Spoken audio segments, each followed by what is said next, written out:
Yeah, yo, what's up, everybody? Come on, man. Come on, tap on in with your man. Y'all know what time it is. It's Fed time. Well, oh, man, it's Fed time with your boy. Oh, man, let me get my situation situated, man. Hold on, you know, man. Let me get situated. All right, that's good. I'm gonna get back. Boom.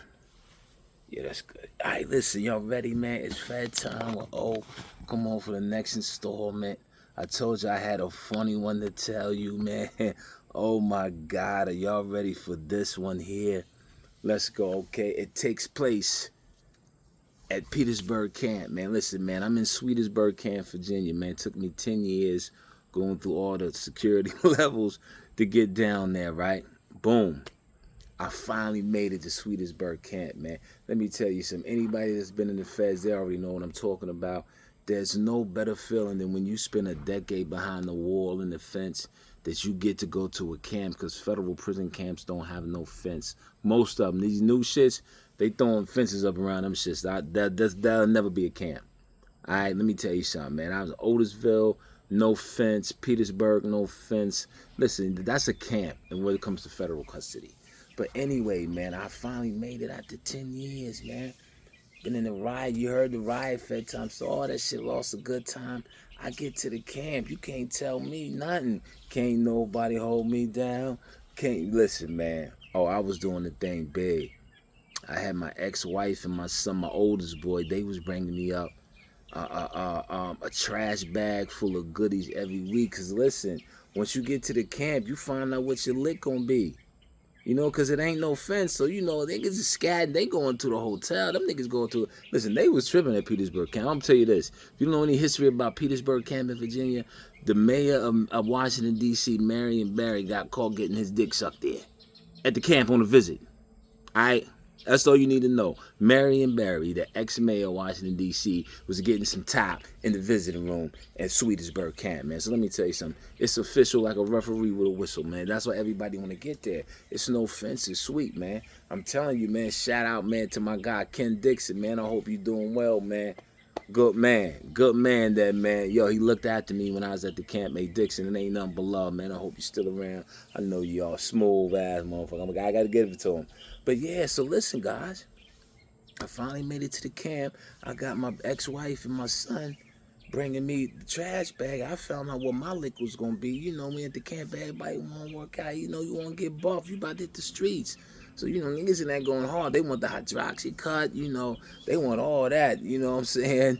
They want the whey protein, creatine, all that, man, HGH. So I said, listen, that's going to be my lane. Didn't nobody at the camp have that? I mean, a couple white dudes had some shit, some German creatine, but they didn't really have the cut up pills and all that, the hydroxy cut and the lipo 6 and all that shit that you know what I'm saying, that my ex-wife could go to Walmart and get me. So, you know, I gave her a little list. She went into Walmart, you know, not on top of that, she got the G unit white. You remember the G unit white beaters? You know, niggas wanted that to flick up, you know what I'm saying, in the camp. She got me a couple packs of those. She got me the all-color do-rag. You know, niggas got to have the do-rags and their braids laid and all that. So, and that, and the Black and Miles, the multi-flavor Black and Miles. So this is my lane, all right? If you keep it, this is my lane right now. So I'm at the camp. I'm supplying do-rags, G-Unit white beaters, multi-flavor Black and Miles, and any type of supplements you want, man. From, you know, cut up pills, hydroxycut, like I said, man, the whey protein, creatine, whatever you want. That was my lane. That's what my ex-wife and my oldest boy, they was dropping in a garbage bag. They drop it over in the drainage ditch, because at the camp, I worked in landscaping, so I got to ride a John Deere Gator. And I could ride it because at Petersburg, and people, I'm gonna give you explain a little something to you about federal prison systems, man. The federal prison, the BOP. When you are at a facility, that's not uncommon for that facility to be a whole compound, meaning they have different custody levels. Like Petersburg has a medium, they have a low, they have a camp. That's what they got at Petersburg. So if you medium custody, you can go there. If you low custody, you can go there. And if you camp, you can go there. And I know a lot of dudes, like, I mean, if you from VA, man, you want to stay home and all that. You ain't trying to be in goddamn Texas and all. Listen, I know dudes that start at the medium. Once their custody level go down, they go to the low. Once their custody level go down, they go to the camp. They do their whole bid at Petersburg, from the medium to low to the camp. So me working at the camp and working landscaping, I drove the John Deere Gator, the little green joint. You know what I'm saying? And my ex-wife would do it. Matter of fact, my son would do it because he was hyped on that. Like, oh, Dad, I could do it. And he would throw the trash bag full of goodies in the drainage ditch. You know, and I would go down there in my little John Deere Gator, 7, 8 o'clock in the morning when I go to work at the camp, pick up the trash bag, boom, I got my goods. You go back to the camp, bag them up. Okay, what you need, man? You need 10 hydroxycut pills, boom. I was selling the pills for $1 a pill. So 10 pills, a pill bottle's 180. If it costs you 60 to get it, 40 to 60, you know what I'm saying? You get 180 pills, so $1 a pill, that's $180. You didn't took $60 and flipped it 3 times. So imagine if I got 2, 3 bottles of hydroxycut lipo 6. I got the 10-pound, the 5-pound, 20-pound creatine, whey protein, had different flavors, all that. You know what I'm saying? Then on top of the white beater. So once you get brolic, I'm gonna make sure you shred it. And you get brolic. I got the white beater for you to do. I had the whole joint, the Black and Miles. Listen, man.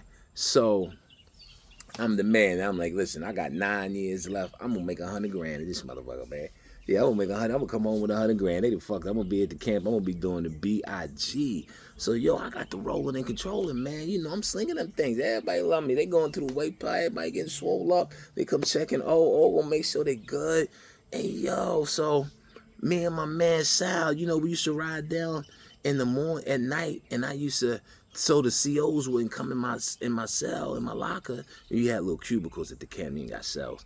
So they won't come in your locker and find it because it's contraband, and they kick you out the camp for that. So I can't let them find my, you know what I'm saying, my stash. So I would go bury my stash out in the woods at the camp. And everybody did it. You find a spot out in the woods, man, you know, go out there with a little shovel on the back of the John Deere Gator, dig your little joint, put your little, not a flag, but you'll put a marker. I used to mark something on the tree, you know, to know what tree it was at. You know what I'm saying? I would take like the fluorescent marker or something like that, and I marked that on the bottom tree or the backside of the tree where couldn't nobody really see. And I would go out early so couldn't nobody see me going out there. Or at night, you know what I'm saying, to you know what I'm saying, to plant my stash. You ain't got to dig that deep, man. You ain't got to dig 2 or 3 feet. Just get down there a couple more with the, you know, maybe 10 times. You get your nostrils, because you got your stuff in plastic. You got inside Ziploc bags, air sealed tight, and then you got inside plastic baggies, 2 or 3 at a time. So it ain't like, you know what I'm saying, you good, man. So I stash my shit in my phone. You can't get caught with none of that at the camp. Anybody gonna tell you, man, you gotta stash your shit. You gotta have a stash spot. Hey, yo, we used to have shit stashed in the wall and everything. I ain't gonna get that spot up, man. You know what I'm saying? We used to take the sockets out the wall and put the phones and the stash up in the wall and all that, man. So, yo, so you know that I stashed my stuff out there. So one day I come out there and listen, me and my man Sal, we come out in the morning to get boy wanted 10. I think he wanted 2 pounds of creatine. You know, I'm like, okay, bet. You know what I'm saying? That's $20. I sell you $10 a pound. You know what I'm saying? Listen. My stash was dug up. Some hating motherfucker came out there, they got the drop, dug my joint up, man. Yo, my joint was just ripped all, it was crazy. Like, they just ripped my shit all over. And I'm like, yo, this is wild, man. You know what I'm saying? It's always, wherever you go, whatever level in life you in, whether you free, incarcerated, it's haters, man. So now I'm stressed the fuck out, like, listen, man, I'm gonna find out who the fuck who done robbed my stash. And I'm going to have to beat a nigga ass at the camp, man. And that's what's cool, because that's the one place, you know, if you want to get some wreck, you can beat a nigga ass at the camp, because niggas going free wreck. As long as you don't beat a nigga too bad to where he lumped all the fuck up and all that, because niggas got their ass whipped there. So I was like, okay, I'm going to have to demonstrate on a nigga. That's what I've been waiting on. Nigga in prime shape. Nigga been working out, man. Oh, I was ready, man. So, yo, me and Sally, yeah, we going to find this bitch ass. Whoever stole your stash. I'm mind blown. Because I'm like, when I dug the stash, wasn't nobody there, because Sal was with me. We was out there at night. Wasn't no other, you know what I'm saying? I know for a fact. You know, that's what was blowing my mind. Like, who saw me stash my stash out here, man? Then come take it in the morning. So, yo, me and Sal, we lay in the cut. We go out and we like, yeah, we gonna catch you. Yeah, we find this mom, be fire at him. You just over there. You be lookout, Sal.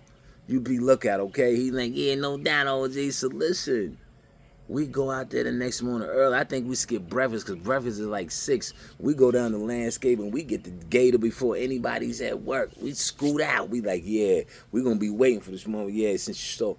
Listen, man, we laid up behind the trees. We in camouflage. I'm like, yeah, the nigga I see, I'm going to be fire out his ass out here in the woods. So we sitting there and do you know after about maybe 10 minutes, 15 minutes, but after about 10 minutes, to our utter surprise, we look up and see wobbling through the forest this big ass brolic groundhog. Yo, the groundhog goes right to my stash spot, starts digging in it with his claws. We jump up from behind the tree. Yeah! The motherfucker, yeah! He freezes and the joker skirts. And yo, me and Sal laughed so hard because we just solved the case of who had hit my stash, man. I had stashed in the woods, man. It was a fucking woodchuck. Then he must have smelled the chocolate. I had vanilla creatine and chocolate whey protein. He must have smelled. That's why none of the bottom bags fucked up. He had ripped open the top bag and ate the chocolate, I guess. And now he was coming back. That joker, he wallowed in there. I said, look at this, Sal. It never thought crossed my mind. A groundhog, man. Are you serious? The groundhog had found my stash and was eating my whey protein. I took an L on that bag. He left the ones on the bottom alone. Cause I mean, the bags was like 5-pound bags of creatine. He was just eating off the top. He ain't messing with my phone or nothing down there. I was like, look at this shit. I'm sitting there ready to beat brakes off a motherfucker, man. And come to find out God's creation, man, a woodchuck with a nose that can sniff out whatever had found my stash. I guess I didn't bury it deep enough. And he had dug up my stash and was eating the top of my chocolate whey protein, man. Yeah, ain't that wild? Ain't that wild, man? So then I had to find a new stash. I couldn't put it in the ground no more. I now knew groundhogs was out there, man. I came up with some other slick joints, man, you know. Dope. Get a watermelon and gut a watermelon and put your joint in the watermelon and leave a watermelon in the watermelon field. Yeah. It's a lot of things, man, but yeah. That's my FedTime story when I was at the camp at Sweetersburg, Virginia, man. And the groundhog had swiped my stash, man. You know what I'm saying? I couldn't even do nothing about it, man. I was like, all right, man, you got that one off. I took the rest of my pack. You know what I'm saying? I relocated. Yeah, so that's another edition. I hope you enjoyed it. A FedTime with the brolic groundhog that ate up my protein, man. In the meantime, between time, man, please keep liking and subscribing. Tell your friends, man. I keeping the content rolling, man. Love y'all, man. Thanks for the support. Peace.